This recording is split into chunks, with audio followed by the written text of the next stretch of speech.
नमस्कार, बुलेटिनमध्ये स्वागत। राष्ट्रीय आणि आंतरराष्ट्रीय बातम्यांचा वेगवान आढावा घेऊयात दुनियादारीमधून।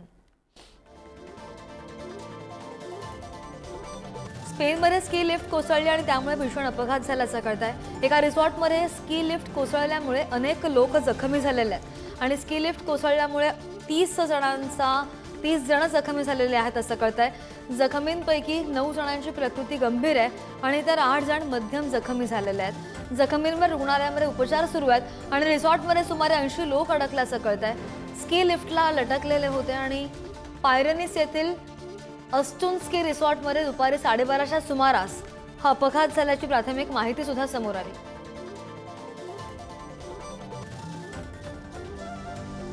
उत्तर नायजेरियामध्ये मोठी दुर्घटना घडल्याचं कळतंय आणि पेट्रोल टँकरचा ट्रक उलटून अपघात झाल्याची माहिती आहे। ट्रक उलटल्यामुळे इंधन सांडलं आणि स्फोट झाला आणि या स्फोटामध्ये 70 जणांचा मृत्यू झालाय।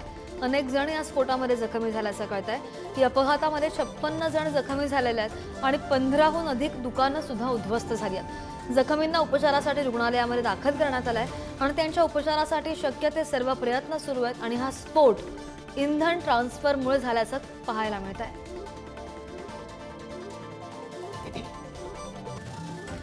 इस्रायली नागरिकांनी पोलिसांच्या सुटकेच्या करारावर दोनही बाजूंचं एकमत झालं आणि त्यानंतर एकच जल्लोष केल्याचं पाहायला मिळालं। इस्रायलच्या मंत्रिमंडळाने शनिवारी गाझामधील युद्धबंदीच्या कराराला मंजुरी दिली आणि त्यामुळे गेल्या 15 महिन्यांपासून सुरू असलेल्या इस्रायल हमास संघर्षावर कायमचा तोडगा निघण्याची आशा सुद्धा निर्माण झाली आहे। युद्धबंदीची अंमलबजावणी 24 तासांच्या आत म्हणजे रविवारी सकाळी 8:30 वाजल्यापासून झालेली आहे आणि इस्रायल हमासमध्ये युद्धबंदीच्या कराराची घोषणा बुधवारी अमेरिकेसह कतारनं केली। त्यानंतर जगभरातून याचं स्वागत होत आहे। इस्रायल आणि हमास यांच्यामध्ये आजपासून सुरू झालेल्या 6 आठवड्यांच्या युद्धविरामाच्या अगदी आधी हमासनं इस्रायलची अट सुद्धा पूर्ण केली आहे। आज सोडण्यात येणाऱ्या 3 इस्रायली महिला पोलिसांची नावं हमासनं दिलेली आहेत आणि युद्धविरामाचा पहिला टप्पा आज संध्याकाळपासून गाझामध्ये सुरू झाला। त्या अगोदरच हमासने आज सोडल्या जाणाऱ्या 3 महिला पोलिसांची नावं इस्रायलकडे सुपूर्द केली आहेत। शनिवारीच इस्रायलचे पंतप्रधान बेंजामिन नेतन्याहू यांनी स्पष्ट केलेलं होतं की जर हमासने पोलिसांची यादी सोपवली नाही तर इस्रायल युद्धविराम करारावर पुढे जाणार नाही। अमेरिकेच्या व्हर्जिनियामधील स्टर्लिंगच्या ट्रम्प नॅशनल गोल्फ कोर्समध्ये फटाक्यांची आतषबाजी करण्यात आली आहे आणि अमेरिकेचे 47वे राष्ट्राध्यक्ष म्हणून नवनिर्वाचित डोनाल्ड ट्रम्प यांचा शपथविधी सोहळा सुद्धा सोमवारी पार पडतोय। त्या अगोदर ट्रम्प यांच्या समर्थकांनी हा जल्लोष केल्याचं दिसलं। राष्ट्राध्यक्षपदाच्या निवडणुकीमध्ये ट्रम्प यांनी कमला हॅरिस यांचा पराभव केला। ट्रम्प दुसऱ्यांदा अमेरिकेच्या राष्ट्राध्यक्षपदाची शपथ घेणार आहेत आणि त्यामुळे त्यांच्या समर्थकांमध्ये उत्साहाचं वातावरण सुद्धा पाहायला मिळत आहे। अमेरिकेची राजधानी वॉशिंग्टनमध्ये महिलांनी मोर्चा काढला आणि ट्रम्प हे राष्ट्राध्यक्षपदी विराजमान होण्याअगोदर काढण्यात आलेल्या या मोर्चाला पीपल्स मार्च असं नाव देण्यात आलेलं होतं। राष्ट्राध्यक्षपदाच्या निवडणुकीमध्ये रिपब्लिकन पक्षाचे डोनाल्ड ट्रम्प विजयी झालेत आणि त्यामुळे नाराज झालेल्या पुरोगामी विचारांच्या संघटनांनी एकत्र येत हा मोर्चा सुद्धा काढला। स्त्रीवाद, वांशिक न्यायासह विविध मुद्द्यांच्या विरोधामध्ये हा मोर्चा काढण्यात आलाय आणि तब्बल 8 वर्षांनंतर महिलांचा इतका मोठा मोर्चा निघाल्याचं पाहायला मिळालं। डोनाल्ड ट्रम्प सोमवारी अमेरिकेचे नवनिर्वाचित राष्ट्राध्यक्ष म्हणून शपथ घेणार आहेत आणि सध्या जगभर त्यांच्या शपथविधीची चर्चा सुरू आहे। दुसरीकडे वॉशिंग्टन डीसी मधील परिस्थिती सध्या बिकट असल्याचं कारण देत अनेक नागरिकांनी शहर सोडून जाण्याचा निर्णय घेतलाय, कारण ट्रम्प यांच्या शपथविधी अगोदर शहरामध्ये तणावाची भीती वाढण्याची त्यांना भीती वाटतेय। ट्रम्प यांच्या राष्ट्राध्यक्षपदाच्या मागील कार्यकाळामध्येच वादांना सुरुवात झाल्याचं नागरिकांचं म्हणणं आहे। आता सुद्धा यामुळे तणाव निर्माण होण्याची शक्यता नागरिक वर्तवतायत, व्यक्त करतायत। भारतीय महिला संघाने शपथविधीवेळी डोनाल्ड ट्रम्प आईने दिलेली खास भेट सोबत ठेवणार आहेत आणि ऐतिहासिक क्षणाच्या वेळी ट्रम्प यांच्या आईने दिलेलं बायबल आणि लिंकन बायबल देखील सोबत बाळगणार आहेत असं कळतंय। शपथविधी वॉशिंग्टन डीसी मधील कॅपिटॉल रोटुंडा इथं पार पडणार आहे आणि डोनाल्ड ट्रम्प यांची आई मेरी ट्रम्प यांनी 1955 मध्ये न्यूयॉर्कच्या जमेका येथील फर्स्ट प्रेस्बिटेरियन चर्चमध्ये प्राथमिक शाळेच्या शिक्षणादरम्यान ट्रम्प यांना बायबल भेट दिलेलं होतं आणि या बायबलच्या कव्हरच्या खालच्या भागावर डोनाल्ड ट्रम्प यांचं नाव सुद्धा कोरलं गेलेलं आहे। अमेरिकेच्या राष्ट्राध्यक्षांनी शपथ घेतल्यानंतर डोनाल्ड शपथ चीनला भेट देणार आहेत आणि चीनसोबतचे संबंध अधिक दृढ करण्यासाठी ट्रम्प बीजिंगला भेट देऊ इच्छित आहेत असंही कळतंय. आपल्या कार्यकाळाच्या पहिल्या 100 दिवसांमध्येच हा दौरा करण्याची इच्छा त्यांनी व्यक्त केली आहे. निवडणूक प्रचारादरम्यान ट्रम्प चीनवरील शुल्क वाढवण्याविषयी वक्तव्य केलं होतं आणि तेव्हापासून दोनही देशांमधील तणाव वाढल्याचं कुठेतरी पाहायला मिळत आहे. मात्र आता ट्रम्प यांनी जिनपिंग यांना शपथविधीसाठी आमंत्रण दिल्याचं कळतंय आणि जिनपिंग यांनी उपराष्ट्रपती हान झेंग यांना शपथविधीसाठी पाठवण्याचा निर्णय सुद्धा घेतलाय. अमेरिकेचे नवनिर्वाचित राष्ट्राध्यक्ष डोनाल्ड ट्रम्प यांची रिलायन्स इंडस्ट्रीजचे अध्यक्ष मुकेश अंबानी आणि रिलायन्स फाउंडेशनच्या संस्थापक अध्यक्षा नीता अंबानी यांची भेट घेतली आहे. अमेरिकेचे 47वे राष्ट्राध्यक्ष म्हणून डोनाल्ड ट्रम्प यांचा शपथविधी सोहळा सोमवारी पार पडणार आहे आणि त्या शपथविधी सोहळ्याला सुद्धा अंबानी दाम्पत्य उपस्थित राहणार आहे. या भेटीच्या वेळी अंबानी दाम्पत्यानं ट्रम्प यांना शुभेच्छा दिल्या आणि त्यांच्यामध्ये काही काळ गप्पा सुद्धा रंगल्याचं पाहायला मिळालं. अमेरिकेच्या राष्ट्राध्यक्षपदाची शपथ घेतल्यानंतर डोनाल्ड ट्रम्प बेकायदेशीर स्थलांतरितांविरोधात कारवाई तीव्र करणार आहेत असं कळतंय. संपूर्ण अमेरिकेमध्ये ही मोहीम राबवली जाणार आहे आणि त्यांच्या प्रशासनाने इमिग्रेशन विरोधात कारवाई तीव्र करण्याची योजना सुद्धा आखली आहे. या कारवाईसाठी 100 ते 200 अधिकारी तैनात करण्यात येणार आहेत आणि US इमिग्रेशन आणि कस्टम एन्फोर्समेंट कडून हे ऑपरेशन करण्यासाठी हे अधिकारी तैनात करण्यात येणार आहेत. निवडणूक प्रचारादरम्यान सुद्धा ट्रम्प यांनी हा मुद्दा जोरात मांडलेला होता.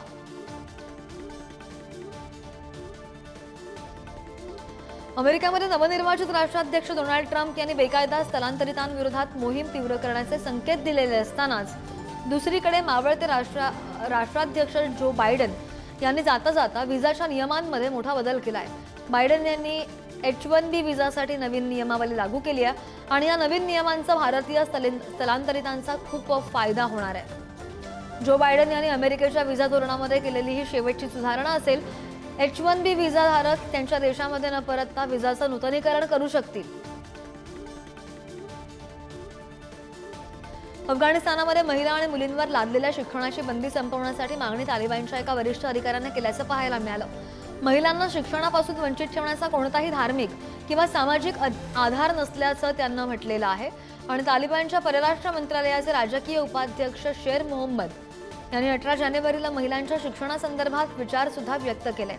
महिलांना शिक्षणापासून वंचित ठेवण्याचा कोणताही धार्मिक किंवा सामाजिक आधार नसल्याचं त्यांनी यावेळी ठामपणे सांगितलं. दक्षिण कोरियाचे राष्ट्राध्यक्ष यून यांना आज न्यायालयामध्ये हजर करण्यात आलं आणि त्यांच्या विरोधात महाभियोगाचा आरोप आहे. त्यांच्या कोठडीची मुदत वाढवून करण्याची मागणी तपास यंत्रणांनी न्यायालयामध्ये केलेली होती. तपास अधिकाऱ्यांच्या या विनंतीविरोधात आपली बाजू मांडण्यासाठी यून न्यायालयामध्ये हजर झाले आणि यून यांच्या कोठडीमध्ये 20 दिवसांची वाढ करण्याची विनंती तपास यंत्रणांकडून करण्यात आली आहे. नुकतीच दक्षिण कोरियाच्या पोलिसांनी दुसऱ्या प्रयत्नामध्ये सुरक्षा रक्षकांचा सामना करून नाट्यमयरित्या यून यांना अटक केलेली होती. दक्षिण कोरियाचे राष्ट्राध्यक्ष युन सुक येओल यांना त्यांच्या महाभियोगानंतर रविवारी औपचारिकपणे अटक करण्यात आली आहे. सिओल वेस्टर्न डिस्ट्रिक्ट कोर्टानं त्यांच्या अटकेला मंजुरी दिली आहे आणि यावेळी त्यांच्या समर्थकांनी न्यायालयाबाहेर जोरदार निदर्शनं सुद्धा केली. युन सुक यांनी गेल्या महिन्यामध्ये मार्शल लॉ लागू करण्याचा प्रयत्न केलेला होता. तसंच त्यांच्यावर भ्रष्टाचार, सत्तेचा गैरवापर आणि इतर अनियमितता संबंधी विविध आरोप सुद्धा होते. या घटनेनंतर महाभियोग प्रस्ताव लागू झाला.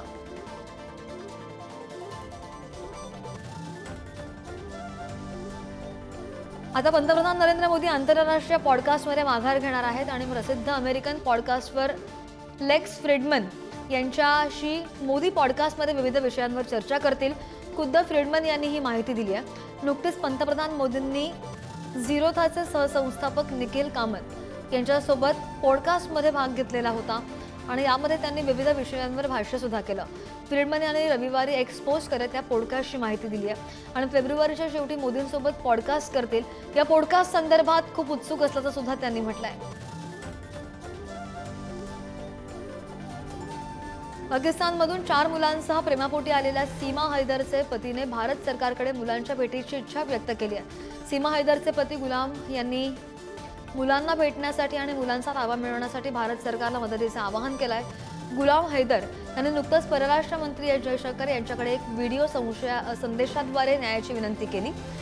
मे 2023 मध्ये सीमा आपल्या मुलांसह नेपाळमार्गे भारतात आली होती आणि ग्रेटर नोएडा येथील तरुण सचिन मीना याच्यासोबत भारतीय अधिकाऱ्यांना ती राहत असल्याचं आढळून आलेलं होतं. सीमेवर कुंपण घालण्यावरून भारत आणि बांगलादेशमध्ये तणावाचं वातावरण असल्याचं पाहायला मिळत आहे। या तणावावर अजूनही कायम स्वरूपी तोडगा निघालेला नाहीये। मारदा सीमेवर शनिवारी सकाळी दोनही देशांमधील शेतकऱ्यांमध्ये जोरदार कडाजंगी झाली आणि याच ठिकाणी कुंपण लावण्यावर बांगलादेशने तीव्र आक्षेप सुद्धा घेतला। यावेळी दोनही बाजूने दगडफेक सुद्धा करण्यात आली आहे। भारताच्या बाजूने BSF आणि बांगलादेशच्या बाजूने बॉर्डर गार्डनं वेळीच हस्तक्षेप करत हा वाद मिटवलाय आणि हा वाद मिटवण्यास तब्बल 3 तास लागले। सुखदेवपूर सीमेलगतच्या शेतामधील पिकं बांगलादेशी शेतकऱ्यांनी चोरल्याचा आरोप करण्यात आलेला होता। अंतराळामध्ये 2 उपग्रह डॉक करून इतिहास रचल्यानंतर भारताने पुन्हा एक चमत्कार घडवल्याचं उघडकीस आलं समोर आलं। महेंद्रगिरी येथील प्रोपल्शन कॉम्प्लेक्सच्या चाचणी केंद्रात विकास लिक्विड इंजिनची रिस्टार्ट चाचणी यशस्वीपणे पूर्ण केल्याची माहिती इस्रोनं शनिवारी दिलेली आहे। विकास इंजिनचा वापर रॉकेटच्या द्रव अवस्थेत केला जातो आणि ही चाचणी 17 जानेवारीला घेण्यात आली आहे। चाचणी तंत्रज्ञानाच्या विकासातील एक मैलाचा दगड आहे आणि विविध परिस्थितीमध्ये इंजिन रिस्टार्ट करण्यासाठी या चाचण्या घेतल्या जात आहेत। विकास इंजिन PSLV रॉकेटची पेलोड क्षमता सुधारेल अशी माहिती इस्रोनं निवेदनामधून दिली आहे। त्रिपुराच्या मनु नदीवर बांगलादेश सरकारनं बंधारा बांधल्याच्या वृत्तावर त्रिपुरा सरकारनं चिंता व्यक्त केली आहे। पुना कोटेचे जिल्हा अधिकारी दिलीप कुमार चकमा यांच्या नेतृत्वाखालील पथकानं शुक्रवारी 0 बिंदूपासून जागेची पाहणी केली आहे आणि कैलाशर टाउनशिपला सीमेपलीकडील तटबंदीमुळे विनाशकारी पुराचा सामना करावा लागू शकतो असं सांगितलंय। बांगलादेश 0 रेषेजवळ बांधकाम करत आहे आणि शनिवारी संध्याकाळी इंडियन एक्सप्रेसशी बोलताना चकमा यांनी आमच्याकडे तटबंदी आहे पण बांगलादेशच्या बाजूला कोणत्या प्रकारचे बंधारे आहेत त्याची माहिती नाही असं स्पष्ट केलेलं आहे, वक्तव्य केलेलं आहे। फिफा वर्ल्ड कप सारख्या भव्य स्पर्धेच्या आयोजनामुळे मोरोक्कोवर आंतरराष्ट्रीय स्तरावर आपली प्रतिमा उंचावण्याचा दबाव आहे आणि त्यासाठी त्यांना शहरांना स्वच्छ आणि आकर्षक बनवण्याचं उद्दिष्ट ठेवण्यात आलेलं आहे। मात्र उद्दिष्ट साध्य करण्यासाठी 3 दशलक्ष भटक्या श्वानांना मारण्याचा निर्णय घेण्यात आला आहे। या अहवालांनुसार मोरोक्कोमध्ये दरवर्षी सुमारे 3 लाख रस्त्यावरील श्वानं मारली जात आहेत। मात्र फिफा वर्ल्ड कपच्या आयोजनामुळे ही संख्या झपाट्याने वाढवण्याचा प्रयत्न केला जातोय। 5 फेब्रुवारी रोजी होणाऱ्या दिल्ली विधानसभा निवडणुकांमध्ये एकूण 1040 उमेदवार रिंगणामध्ये आहेत। निवडणूक आयोगाच्या वेबसाईटनुसार निवडणुकांसाठी 1522 उमेदवारांनी अर्ज दाखल केले। मात्र छाननीमध्ये 477 अर्ज फेटाळून लावण्यात आले। 16 जानेवारी रोजी 500 उमेदवारी अर्ज दाखल करण्यात आलेले होते। 17 जानेवारी रोजी सर्वाधिक 680 उमेदवारी अर्ज दाखल झाले। हे अर्ज भरण्याची अंतिम तारीख होती आणि त्यानंतर शनिवारी अर्ज छाननीची प्रक्रिया सुद्धा पूर्ण झाली आहे। 20 जानेवारी ही उमेदवारी अर्ज मागे घेण्याची शेवटची तारीख आहे। प्रयागराज येथील महाकुंभ मेळ्यामध्ये भीषण आग लागल्याचं पाहायला मिळालं आणि आगीमध्ये तंबू आणि इतर साहित्य सुद्धा जळून खाक झालंय। महाकुंभ मेळ्यामध्ये सेक्टर 19 मध्ये ही आग लागली आणि आग लागल्यानंतर तत्काळ हे तंबू रिकामे करण्यात आल्याचं पाहायला मिळालं। या आगीची उत्तर प्रदेशचे मुख्यमंत्री योगी आदित्यनाथ यांनी माहिती घेतली आहे आणि योगी प्रयागराजला जाण्याची शक्यता सुद्धा वर्तवली जाते। मंडपामध्ये अन्न शिजवताना ही आग लागल्याची प्राथमिक माहिती। गॅस सिलेंडरचे सतत स्फोट झाले आणि त्यामुळे ही आग वाढली असं सुद्धा सांगण्यात येत आहे। या आगीवर नियंत्रण मिळवण्यामध्ये अग्निशमन दलाला यश आलंय। महाकुंभ मेळ्यासाठी जगभरामधून 40 कोटींहून अधिक भाविकांचं आगमन होत आहे आणि त्यातून देशाच्या अर्थव्यवस्थेला लक्ष्मीचा वरदहस्त सुद्धा प्राप्त होणार आहे। कुंभमेळ्यामधून तब्बल 4 लाख कोटी रुपयांच्या उलाढालीचा अंदाज व्यक्त होतोय आणि या सोहळ्यासाठी सरकारने 7500 कोटी रुपयांची तरतूद केली आहे। त्यामध्ये केंद्राचे 5400 कोटी तर उत्तर प्रदेश सरकारच्या 2100 कोटींच्या तरतुदीचा समावेश आहे। राज्याच्या अर्थव्यवस्थेला त्यातून 2 ते 4 लाख कोटींचा आशीर्वाद मिळेल अशी आशा सुद्धा मुख्यमंत्री योगी आदित्यनाथ यांना आहे। 26 नोव्हेंबरपासून आमरण उपोषण करत असलेले शेतकरी नेते जगजित सिंग डल्लेवाल यांनी वैद्यकीय उपचार घेण्याची तयारी दर्शवल्याचं पाहायला मिळालं। तत्पूर्वी केंद्र सरकारच्या एका प्रतिनिधीने शनिवारी शेतकरी नेत्यांची भेट घेतली आहे। तसंच मागण्यांवरील चर्चेसाठी पुढच्या महिन्यात त्यांना चंदीगड इथं निमंत्रित सुद्धा करण्यात आलं आहे। त्यामुळे आता लवकरच दिल्ली पंजाब राष्ट्रीय महामार्ग खुला होण्याची शक्यता वर्तवली जाते आणि असं झालं तर हजारो लोकांना मोठा दिलासा सुद्धा मिळणार आहे। प्रिया रंजन यांच्या नेतृत्वाखाली एका शिष्टमंडळाने डल्लेवाल यांची भेट घेऊन चर्चा केली आहे। बलात्काराच्या प्रकरणामध्ये केवळ एका साक्षीदाराच्या जबाबावर आधारित शिक्षा होत असेल तर सतर्क राहणं आवश्यक आहे, असं सर्वोच्च न्यायालयाने म्हटलेलं आहे. जरी एकच साक्षीदार असला तरी सुद्धा तो साक्षीदार स्वतः पीडित असला तरी ते विधान इतकं खात्रीशीर असलं पाहिजे की न्यायालयासमोर विश्वासार्ह वाटेल, असं सुद्धा सर्वोच्च न्यायालयाने सांगितलंय. पीडितेच्या विधानाला खूप उच्च मूल्य दिलं जातं, परंतु न्यायालयाने अशा विधानाचं काळजीपूर्वक परीक्षण केलं पाहिजे, असं सुद्धा न्यायालयाने म्हटलंय. गृह मंत्रालयाने यावर्षी आतापर्यंत एकूण 67 संस्थांना परकीय योगदान नियमन कायद्याअंतर्गत प्रमाणपत्र दिलेली आहेत आणि यापैकी 10 संस्था महाराष्ट्रामधून आहेत. या सामाजिक संस्था सांस्कृतिक, शैक्षणिक, धार्मिक आणि आर्थिक उपक्रमांमध्ये कार्यरत आहेत आणि याचा फायदा देशभरातील एका मोठ्या समुदायाला होतोय.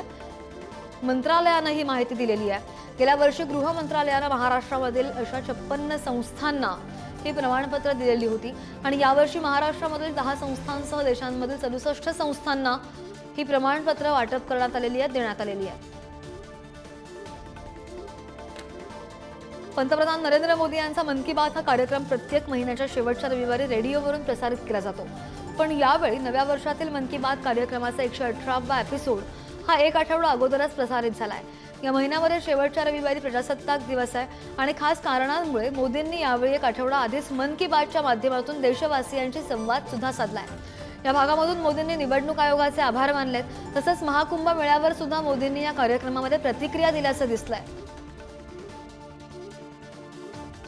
भारत आणि अमेरिकेमधील संबंध अधिक बळकट होण्याच्या दृष्टीने वाटचाल सुरू आहे आणि दोनही देशांमध्ये सायबर आणि डिजिटल गुन्हेगारी संदर्भातल्या माहिती देवाणघेवाण संबंधी आज महत्त्वपूर्ण करार पार पडलाय. भारतीय परराष्ट्र मंत्रालयानं नुकतीच ही माहिती दिली आहे. गुन्हेगारी तपासामध्ये सायबर धोक्याची गुप्तचर यंत्रणा आणि डिजिटल फॉरेन्सिक्सवर सहकार्य आणि माहितीच्या देवाणघेवाणीची भारत अमेरिका एकत्र आलेत. सामंजस्य करारावर भारत आणि अमेरिकेने स्वाक्षरी केल्याचं परराष्ट्र मंत्रालयाचे प्रवक्ते रणधीर जयस्वाल यांनी ट्विट केल्याचं सुद्धा पाहायला मिळालं.